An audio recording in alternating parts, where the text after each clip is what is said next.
Hi everybody, my name is Kevin Medill, and I'm the UBC Music Liaison Librarian and a member of Open UBC Planning. I want to, first of all, welcome any of you who've just dropped in at this point to Open UBC, a two-day showcase of diverse events highlighting areas of open access scholarship here at UBC. I also want to take a moment to personally acknowledge and thank my coworkers who have been so diligent over the past year. I want to say thank you to Hildy Kolenbrander, to Devin Soper, to Jessica Woolman and Julia Thompson, Tracy Vandergam, Ursula Ellis, Malena Varsonovetseva, Tina Getsorts, and Will Engel. Thank you so much. You've been a great group to be working with. Thanks. And now it's my pleasure to actually introduce our next speaker, Erin Fields. And Erin is the Teaching and Learning Librarian here at UBC Library and is closely involved with the development of flexible learning environments at this institution. Hence the focus of Erin's talk today, open access initiatives within academic libraries, and the discussion among research librarians on the transition of support within research libraries from open access initiatives to open courses such as LOOCs and MOOCs. Now, before I ask Erin up to the podium here, I just want to again remind you that we are videotaping. Only the presenter will be captured, but your questions at the end will be addressed as well and brought on into the videotape. So, without further ado, Erin, thank you very much. Please pass the microphone. I was about to say that I think it's highly unfair that I'm the only one captured in video, but so thank you for inviting me here to talk about what has been the past, I don't know, about 8 months or 9 months of my life, which is the focus on, in particular for me, a LOOC that's happening at UBC and something I'll speak to a little bit later. But just before I get into the larger part of my conversation, I wanted to situate where I'm coming from when I'm saying what I'm saying. So I am, like was just stated, I'm the Flexible Learning Librarian, and I'm supporting flexible learning initiatives at UBC. There's been those big initiatives that have been coming out, one of which is that localized open online course. And also supporting the flipped classrooms, sort of educationally enabled or technology-enabled classrooms as well. But I'm also a MOOC student. I signed up for a MOOC for September that was on critical analysis of literature and gaming to see what it would be like as a student taking a MOOC. And from that perspective, but also from the perspective of a librarian who's just newly emerging in terms of talking about supports in MOOCs. And while I would really, really like to say that I've been highly successful in this MOOC, I have not. After about 4 weeks, the MOOC sort of just went away for me. And I want to give a perspective as to why. I wasn't informed at the beginning of this MOOC as to what the stream was. I already have a background in critical media literacy in addition to 2 other degrees. So the level of the MOOC was just really basic for me. The interactive nature, which was a lot of forum discussions, just doesn't work for me. These huge lists of hundreds and hundreds of posts that you have to sift through in order to engage in the conversation just doesn't work for my style of learning. The material delivery was really sort of problematic. The connecting of the videos to the lectures to the actual literature that you were reading didn't stream well because I wasn't engaging in the conversation that I usually would have in a normal classroom. And then there was the aspect of whether I was thinking about education as edutainment. When I was watching the videos, I wandered off once in a while, not being able to really focus. So there were some questions there for me. And now you're probably thinking, why is she talking about this? Telling all the reasons why a MOOC has failed. Well, the reason why I'm talking about this is because I'm approaching all of my work quite critically. I'm not here to to talk about charming you into the MOOC aspect of things, to become a MOOCer yourself, to become a librarian who supports MOOCs. But what I really want is us to really think about a perspective of evaluation. Why would we be involved? How could we be involved? Because it's a bit of a runaway train right now. If you're reading about MOOCs, you'll notice that there's a new acronym about every single day. MOOCs, MORES, LOOCs, so much to actually think about, to the point where I've actually created my own Storify board to try and collect the information together, and it's just too much. I can't collect everything and read it at the same time. So the reason why I'm situating it in that perspective of the flexible learning librarian as well as the failed MOOCer is because I really want us to think about it as that critical way of addressing this new sort of runaway train. So this quote is really apt, and I would suggest that you take that approach as well, however you might be thinking of MOOCs. Is yes, you believe in that open mind, think openly about MOOCs, but not so open that your brain falls out. So think about it, be critical of it, and be honest, because this is something that I don't foresee is going to go away very soon. And failure. Oops.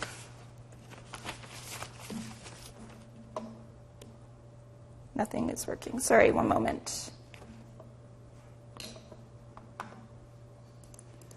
There we go.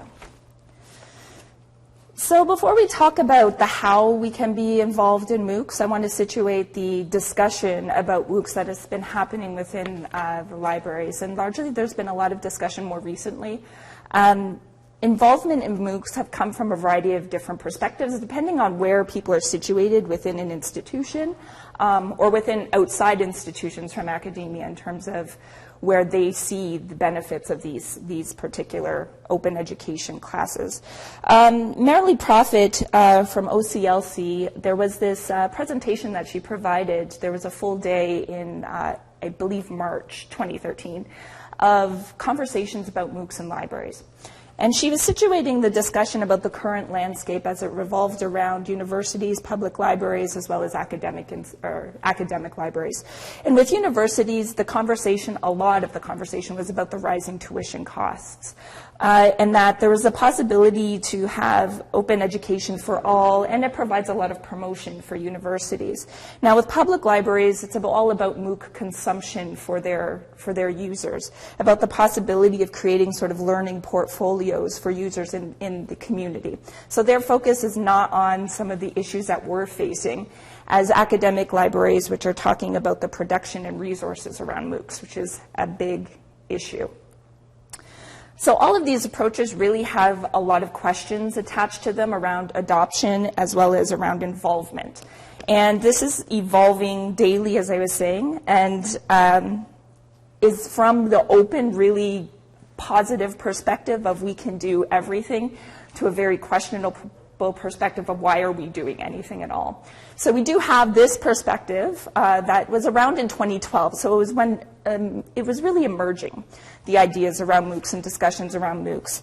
And it's the idea that we can be tutors, mentors, coach, navigators, consultants, collection developers, knowledge managers, instructional designers, and participants. So absolutely everything that we currently are right now to our local communities within the library, we could do that for MOOCers as well.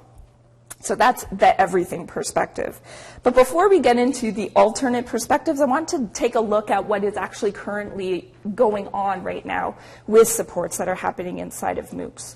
Now, I just pulled out a few examples, and these examples could be approached from a variety of other libraries that are out there doing it, but I just wanted to give a sense of sort of what is happening right now. So largely a lot of the support that is happening is around copyright clearance and open access resources. And I put Duke up here because they're probably one of the leaders in this area. What is happening there is that they are doing as much copyright clearance as possible, but finding a lot of barriers that are coming up with the attempts to clear copyright with resources. So what it is allowing them is the opportunity to talk about open access in a different way than it has before, because they have faculty members that are coming up with denials about using resources. So it opens up a conversation about what they can use and what they already have access to and ownership of.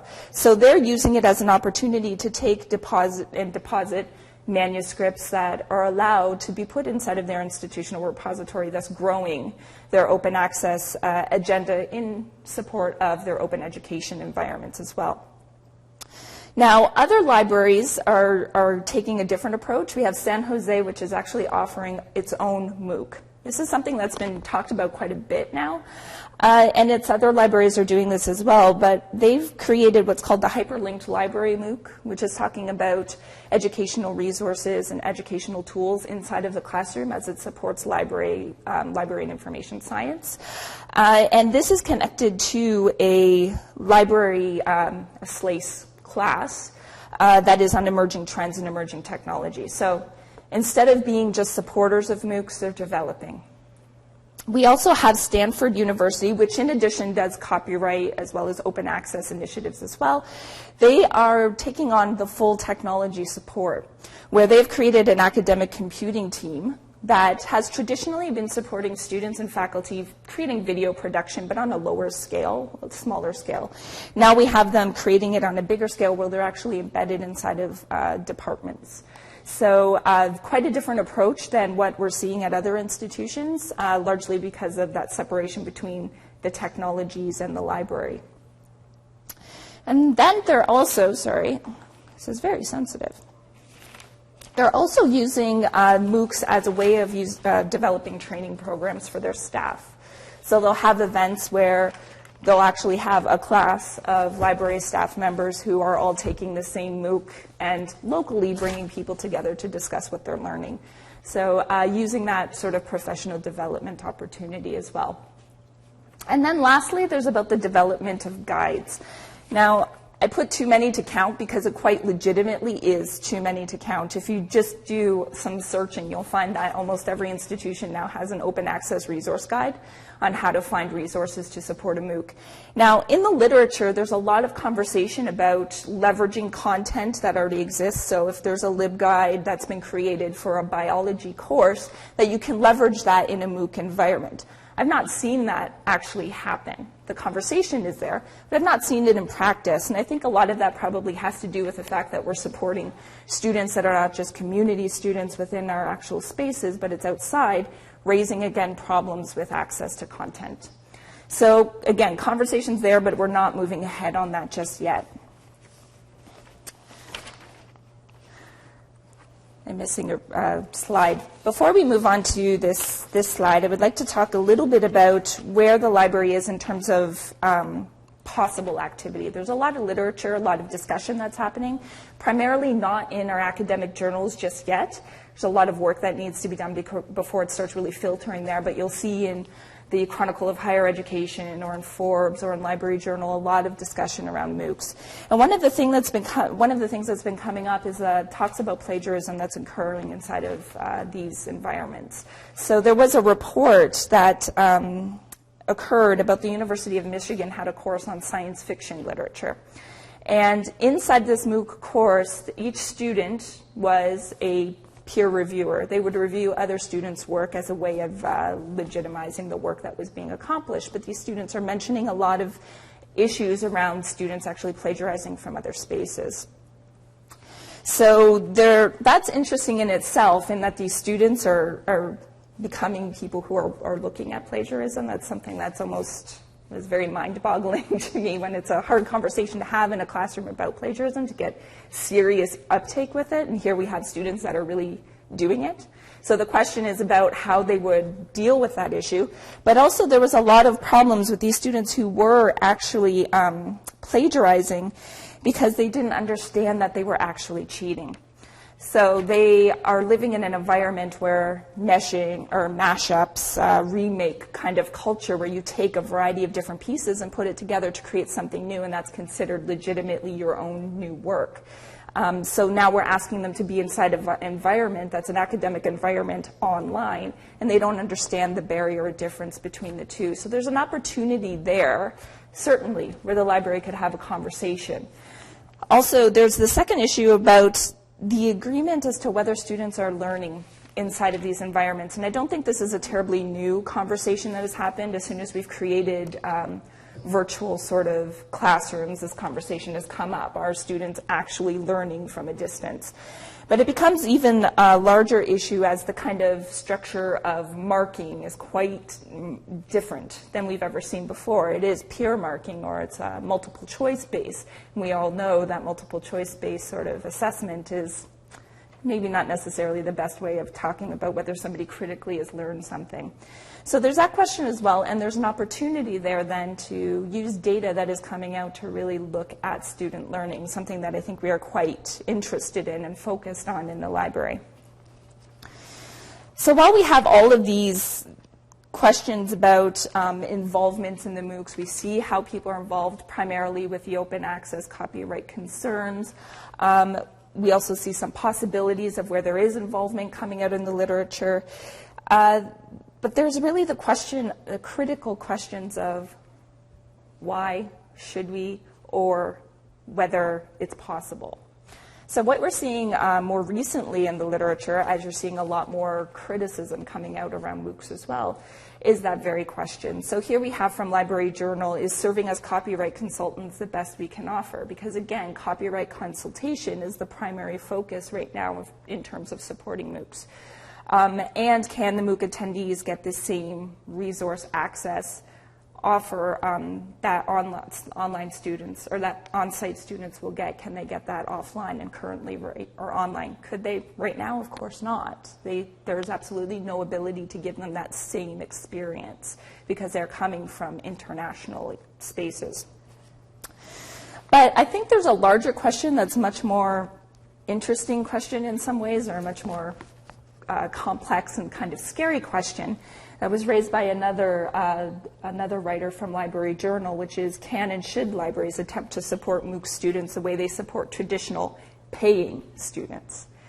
And I think that term paying is really the one thing that is kind of a cincher for people, because we are quite rooted within our institution and our sense of community right now. And whenever there's a reaching outside, there's always that question of where the financial support is coming from, especially as it relates, again, to MOOCs and that possibility of it just being so large and so many people being involved.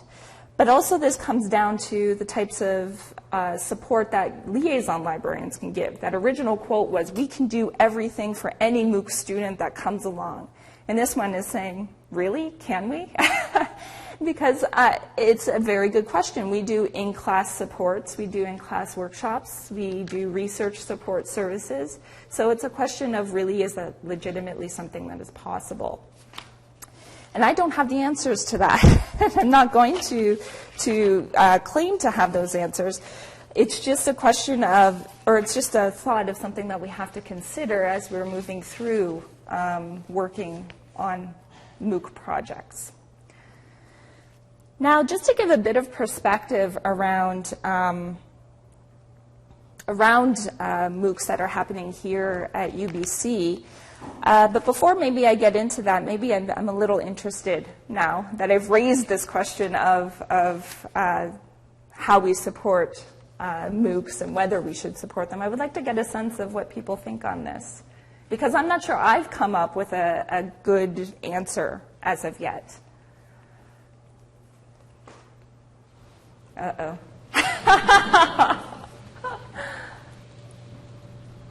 Mm-hmm. Well, I'm going to try something. I don't think we can have an answer right now. But presumably, just in the way that you are getting involved in the MOOC, that seems to me the most sensible way to go. Let us get some experience. Let us see what we can, in fact, do. Mm-hmm. What is realistic for us to do. Because clearly, the bottom line is the bottom line, and there's only so much we can do if there's no money in it. Mm-hmm. But in an online environment, there is perhaps a lot more we can do. There is a lot more we can do than in a face-to-face environment. Right. But I think it's, from as far as I can see, it's open to experimentation. Mm-hmm. I guess I can raise another even more complex issue that doesn't come out through this literature, but comes out from my own understandings of how MOOCs are working, is that a lot of the courses that are being developed, the type of interaction that happens is not traditional research. What goes on is a lot of discussion boards. There's a lot of multiple choice questions that occur.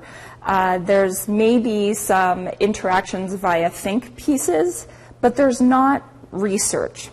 So knowing what we do here in an academic institution as librarians who support research and academic work, it raises another question of how do we see ourselves in these environments beyond whether we get financial support in order to do it. So again, is copyright the best we can do because there's no other space for us? Think on that. Yeah. I don't want to sit ahead of ourselves because you might speak more about your experience at UBC with the loop that you're developing or supporting the development of. But well, it seems to me that from what I know, that M101 is sort of ideally suited to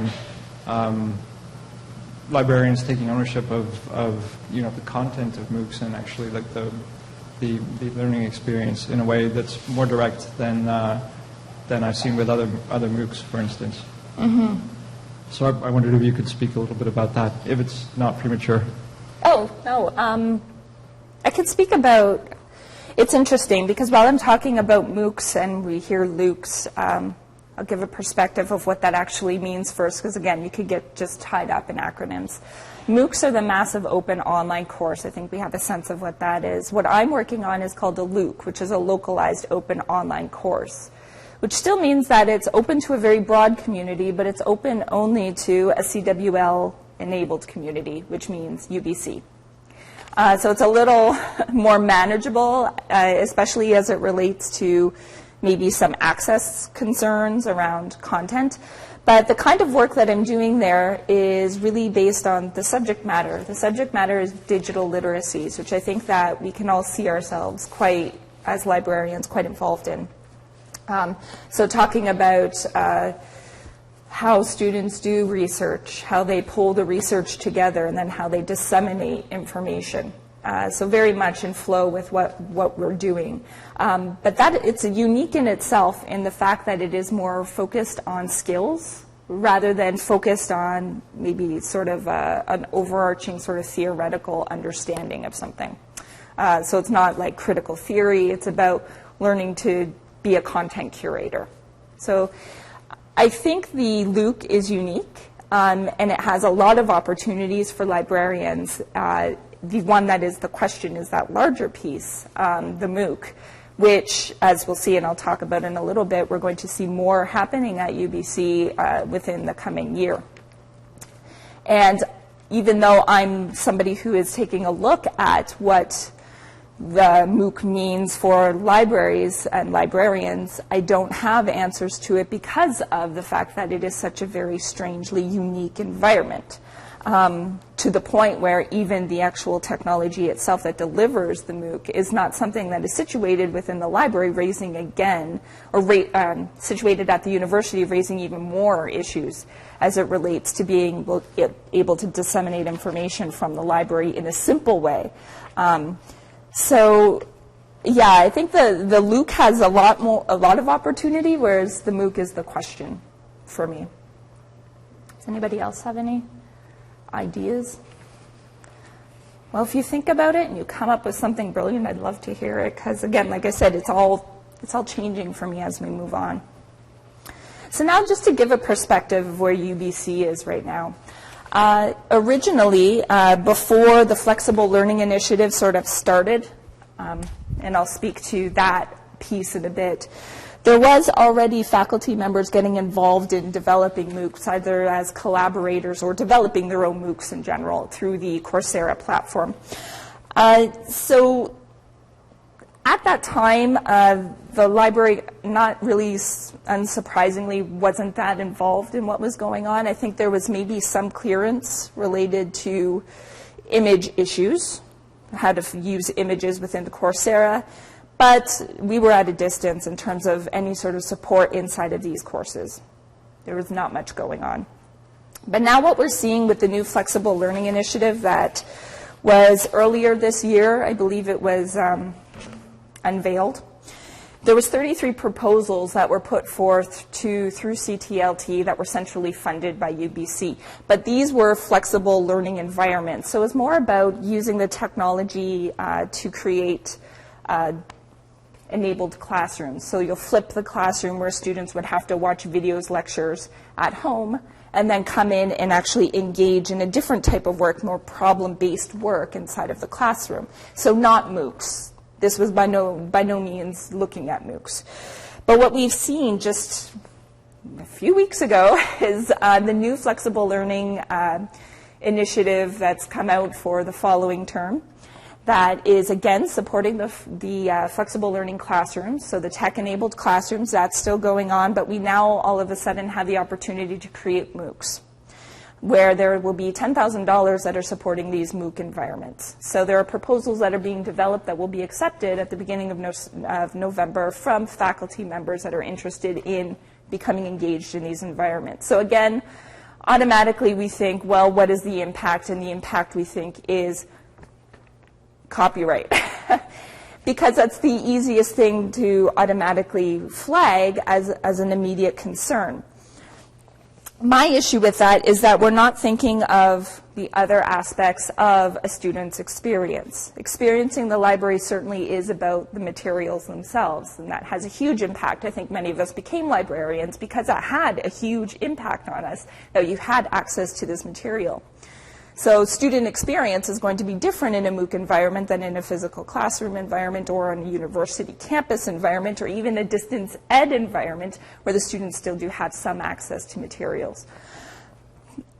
But again, my being the teaching and learning librarian and my focus being on that aspect, I question what are students going to get from that? Where are they going to build information literacy or digital literacy skills? But before I get too much into what these MOOC environments are going to look like, I do want to mention that there are unique MOOC environments that are quite different from the Coursera, TEDx, those sort of environments that are out there. These environments are a little less restrictive in that the selection of where they've placed their material is locally. So they're using maybe WordPress in order to, from CTLT, in order to enable the work that they're doing. But aside from that, it's a really different approach to thinking about massive open online. It's not talking about the full development of a course, but it might be talking about smaller units, or talking about supporting already what's going on in the classroom by offering content to the rest of the world to be able to engage in the discussion. So quite different from the more structured way that you're seeing the other MOOCs develop. One of the highlights I want to mention is Arts One. Arts One is a year-long interdisciplinary program that is taught here, of course, and it combines history, English, and philosophy. So it's an actual physical course that goes on. But these professors have created Arts One Digital, which is an extension of the Arts One experience by recording their lectures. Any content that they create is put openly online. So it's kind of a step back to where we thought of open education originally, which is resources available at any time where a student can interact and access. But it's, again, it's open to anybody. So any student from around the world would have the ability to access and interact with this information. So very different from Coursera in that it's not a structured environment, but still learning is occurring within that environment. And then just to mention M101, the LUC that I'm working on, the reason that this is unique, not only because it is localized, and meaning that it's UBC itself, but because it is focusing on skills-based. It's not focusing on learning Aristotle. So the type of involvement's a little different. There is particular activities to be accomplished to learn a particular skill.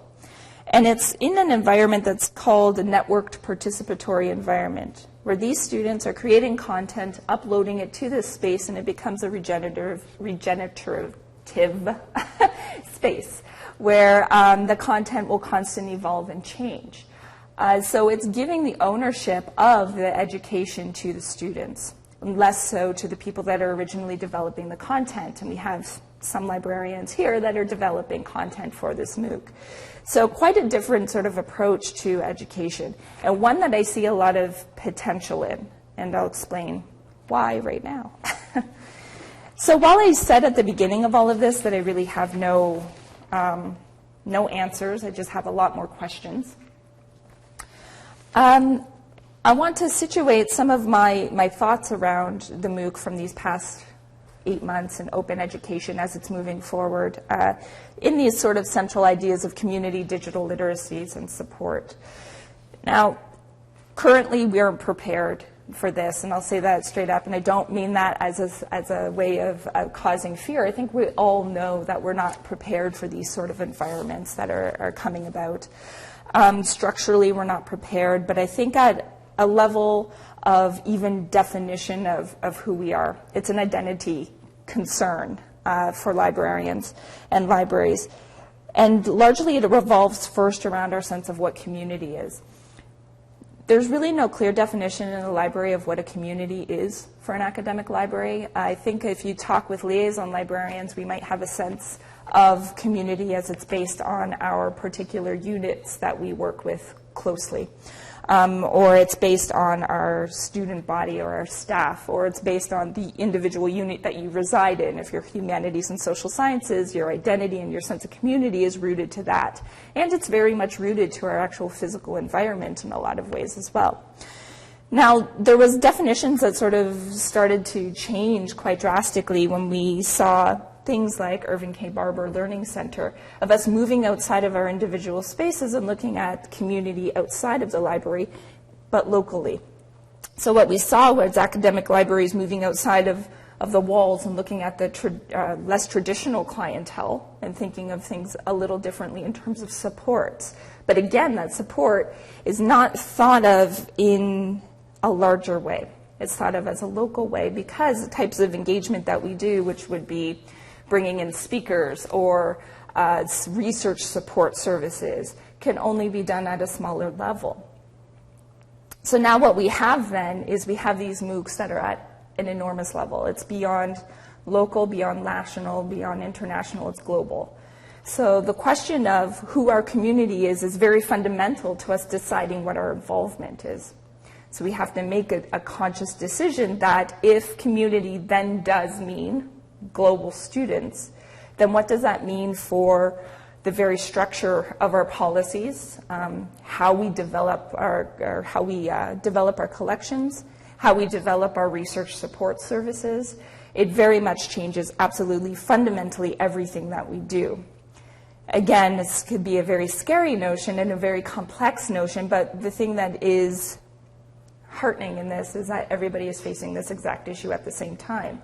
And we have had in situations where we know that partnerships work, collaborations can work. We have consortia that work. So we have to think about differing models of how we deliver our reference supports, our instructional supports that have worked in the past for other areas like collection development or copyright or other concerns. Then the digital literacy question.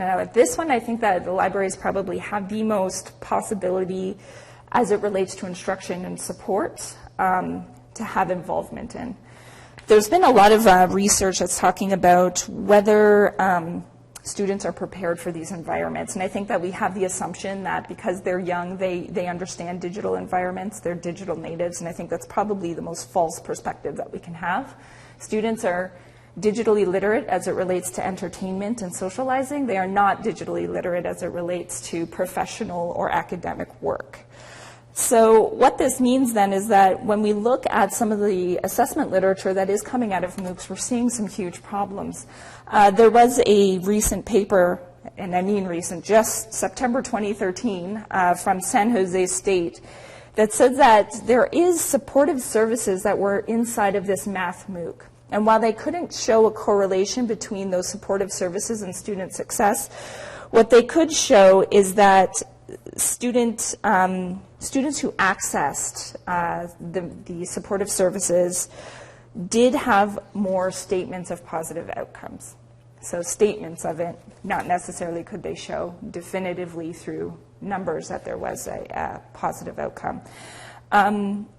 And that the awareness of the services, the assistive services, were always rated highly. Now, the reason why I associate that sort of with the digital literacy issue is that if we have students that are going into this environment that are failing. We know huge numbers do drop out of MOOCs. Is there the possibility that some of the problem does relate to their ability to interact in that space? Because it's quite a different type of interaction than they've done before. So libraries have an opportunity of building digital literacy skills for students that are entering into these environments. And that's why the LOOC is of particular interest to me, the one that I'm working on, because it is talking about the digital literacy skills. And it would be something that students would need before they would be able to interact well within a MOOC environment. And then lastly, questions around support. Currently, when we think of support, we do think about local. I remember as a liaison librarian, when I thought of supporting students, I thought about my women's studies students, my women's studies faculty. We have to probably break out of that mold a little.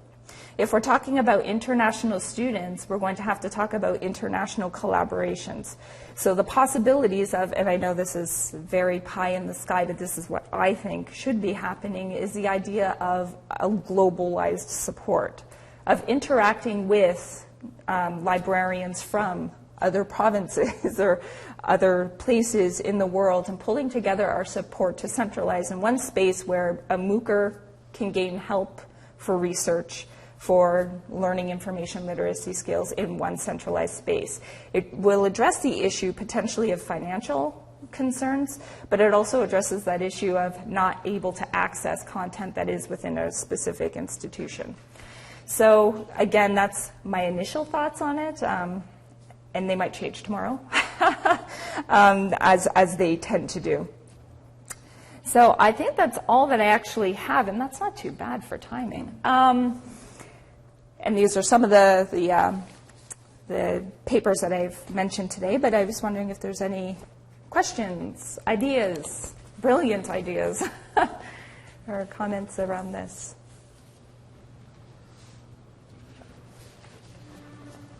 I've scared you all. I have a question in relation to some of the research that's been done at the provincial and federal level, where government agencies are making it clear that by 2025 this country cannot sustain itself economically without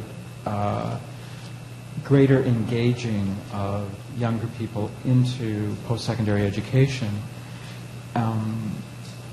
And I'm looking at MOOCs and wondering whether this is a real opportunity. Some of the questions that you've raised make me think not, but I'd like to get your opinion on whether the future could be, the future problems around increasing the number of younger people involved in post-secondary education could be at least resolved through MOOCs in some ways. I think that, and again, this is purely my opinion and my reading and understanding of things, is that I feel that sometimes the MOOC idea of tuition recovery has been focused on a little too much rather than the pedagogical sort of approach to good quality education within an online environment.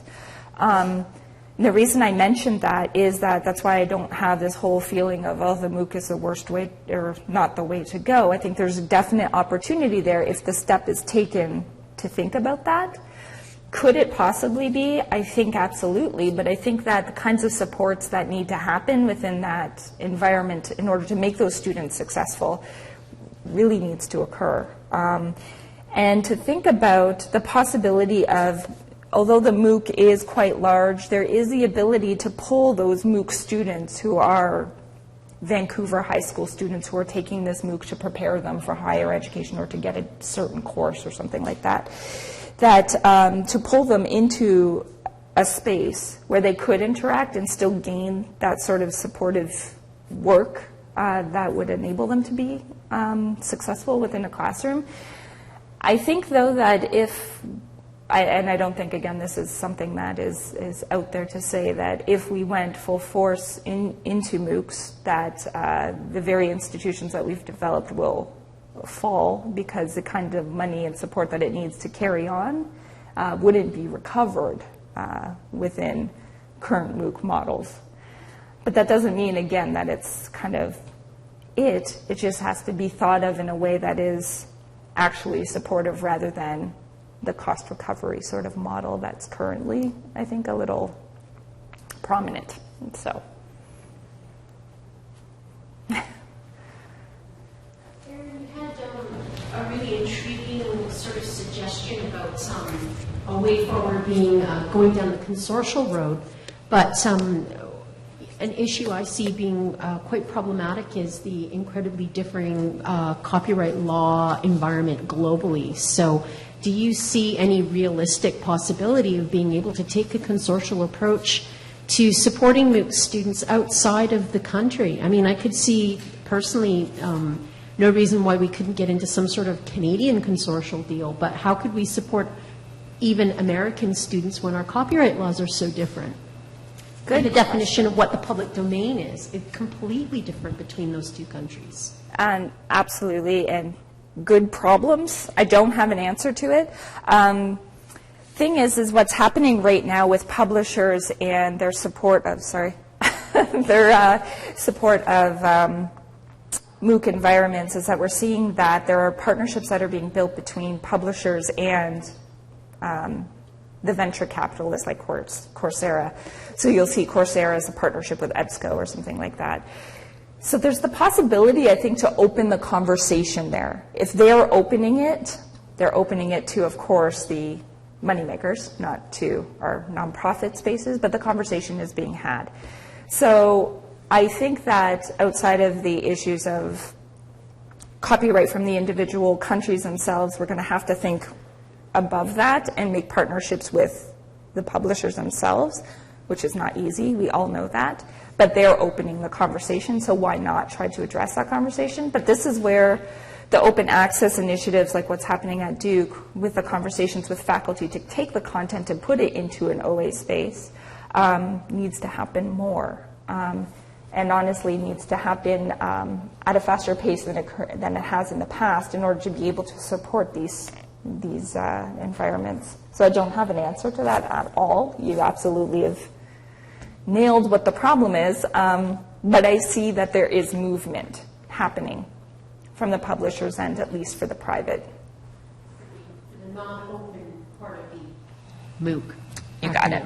But that's why there's always the questions that are happening around whether a MOOC should be paid for by the students as well, $150, and then you would have access to all the content, et cetera. But the issues around that are always around accreditation.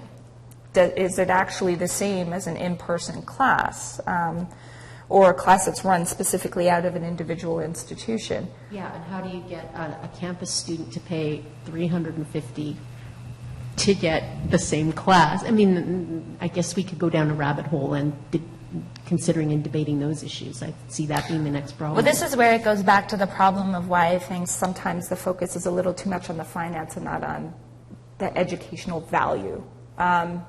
Because is it the same? I don't think anybody is asking that question particularly yet. The focus is really on, we can have a student pay $50 to take a first-year calculus class. Is that the same? Well, we don't worry, we got the $50. So, but that is how some of that can be addressed, is by an actual pay. But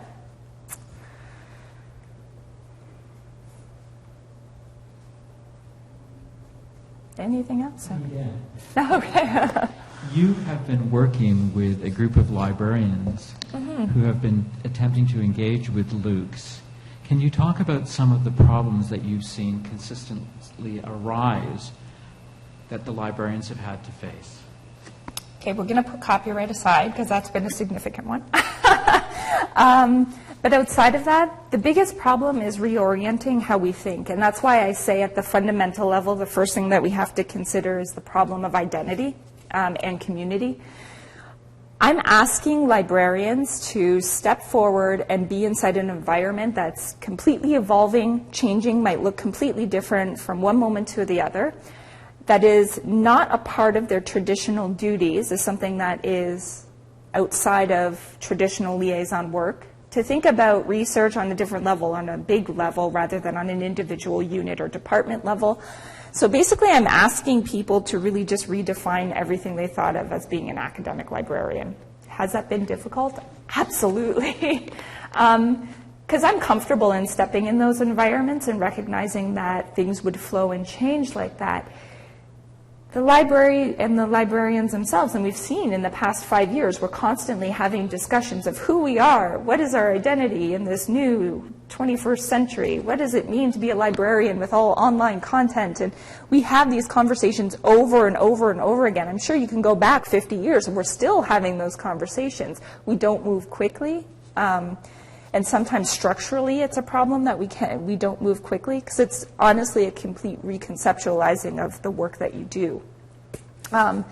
So what I've seen is a great interest. I see people really interested in the idea of the LUC and being involved, but I also see the reticence around it of saying, I'm not quite sure how I'm involved in this. One more comment to that. As somebody who is involved with it, I'm being asked to engage with redefining librarianship at the same time as still having to do the traditional work, and it's a great deal of energy and time exerted going back and forth between the traditional and the revolutionary, if you want to call it. And I don't think I'm alone in the group in terms of struggling to find the time to do both. Yeah, absolutely. And I think that even outside of that, it's just the work that you're doing, because the original uptake was people thinking that they could just take the work that they've currently done in the past and just sort of transition it online, and that's not what it is. It's a complete reconceptualization of the work that you've done before, and modifying and thinking about it in a different space. I'm delivering content that I never thought I would deliver as a liaison librarian, like developing the units that are content curation units. Yeah, I know about content curation as a librarian, but it was not a part of my uprising as a librarian, right? That wasn't talked about in the schools. So yes, right now, like as we're doing this kind of work, you are redefining what it means, but we're still stuck. And I don't want to say stuck, because I don't want to devalue the work that's been going on. It still exists there. So how to do both is exactly what people are facing. And I'm lucky enough to be having this as a part of a project. It's work that I've been defined to do. So there's luck there for me that I can do that work. That's been a defined part of my job. It hasn't been a part of the defined work of the librarians that I'm asking to be involved. And I recognize that, and sometimes I feel it's very, very thankful of the work that people are doing. But excited that they're interested in the conversation.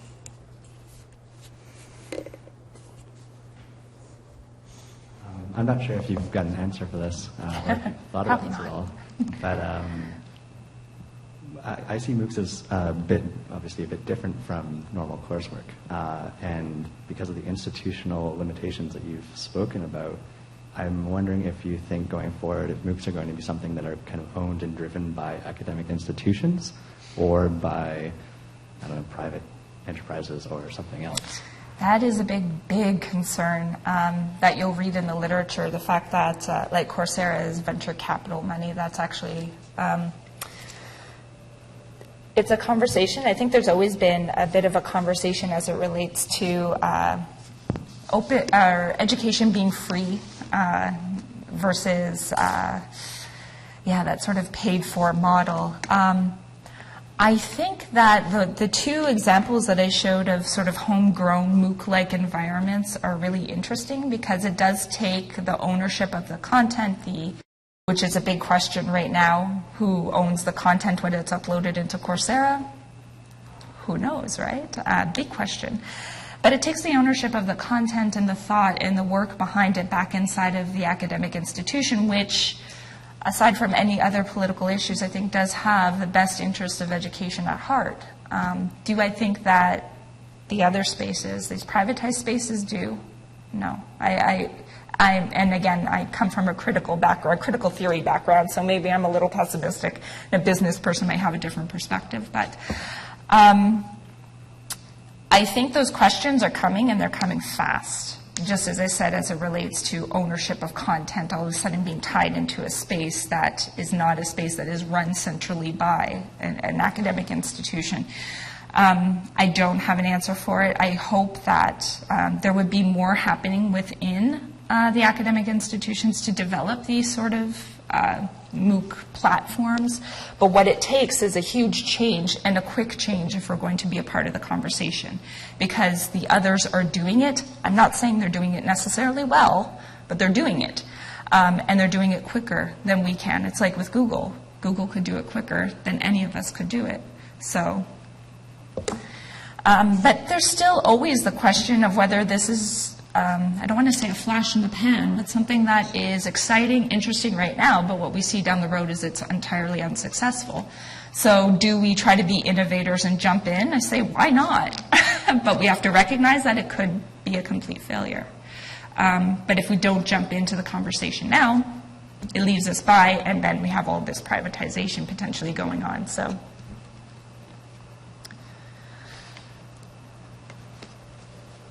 Yeah.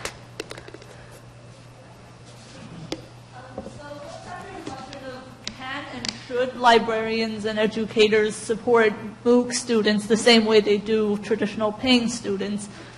My question to you is, do you see a difference in the motivation for learning between MOOC students and LUC students? Because I think with MOOCs, it's international and global, and some of the students may not be academically minded. They may not be there to write papers, whereas LUCs, you're locally focused on UBC students, and there is more of that academic focus. So I think the answer to your question for me would be, as a future educator, yes, we should support MOOC students the same way, and we can, but I would challenge you to think to what extent, if there is a difference between the learning motivations of the students, to what extent should we offer support? Maybe for MOOC students, it should be on a come-to-you basis, where if they have questions, they can access you online or communicate with you online, whereas with LUC students, maybe there's more support face-to-face. I think the question isn't... you raised one interesting thing, which is the idea that those who are inside of the MOOCs aren't necessarily the academically inclined. And with my involvement in the MOOC, I could see that potential. The type of language and the content that was used in the course was quite of a different level than what I would expect as an academic, for an academic course. The question becomes those courses that are being accepted as equivalents to a university course. That's where it's sort of the rubber hits the road kind of a problem, right? That if the content that is being created there is similar on par, then it's a question of what kind of experience that students should have, whether it's similar on par. Now, it could be that they just come to us when they need to, but the worry is, and I think that most librarians would agree with this, is that it takes a lot of time to build the supports inside of classrooms. It's a lot of liaison work, a lot of conversation, a lot of engagement. This has a potential of, if we say, if you come to us, we'll support, of just going by. And then that possibility of creating a whole body of students that have never learned about information in a way that a student here would have learned about it, or has never learned about literacy skills for digital content for professional or for academic, would never have learned that because they don't exist here. And whether we're okay with that as educators. Personally, I'm not. I feel I have a real desire to teach, because that's what I'm supposed to do. But how much I can put myself out there is also a question. And it's not something that is something we're only facing. It's also those professors, those faculty members that are creating the courses, what level of involvement they can have. And you notice that it flows out in the types of activities that are expected inside of those environments, that they are multiple choice, that they are peer analyzed, that they are discussion driven. They aren't the higher level sort of critical work that would happen inside of a given space. So it's all about, once it becomes on par, if it does. And in some places, it's starting that conversation of being on par with a first-year course or something like that, that's when it becomes really something that has to be talked about. Yeah. For me, one issue that I see is not really taking a MOOC just for the desire to be educated about something, but not having it go towards a degree in the end.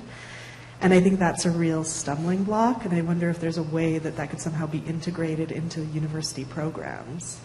Well, with the LUC, so the digital literacy one that I'm working on, they're looking at a badge accreditation program, which would mean that a student would take so many different units and they would get an, sorry, I move. So it's a badge accreditation program where the students would do so many units and would get a electronic badge that has the metadata behind it saying that this student is literate in these skills. Now what we're trying to work on is that content would then be attached to a transcript. So once you've graduated from UBC, it says that you have these digital literacy skills because you've taken these courses. So it erases the problem of desire or interest to a point of, oh, now there's an accreditation piece behind it.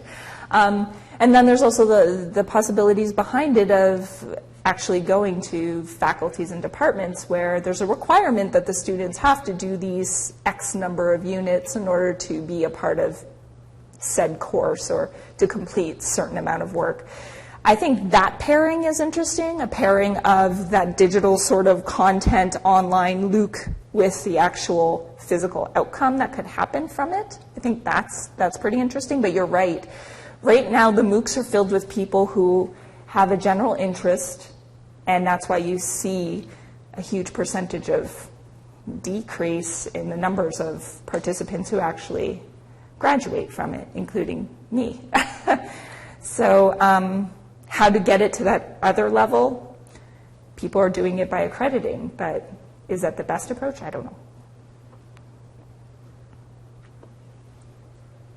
Well, we'll come up to 12 o'clock. And Erin, what a fascinating conversation that was on MOOCs. You've left me with a lot of questions, just as many questions as answers now. No answers. Thank you very much, and please join me in showing appreciation for Erin and her presentation today. Thank you.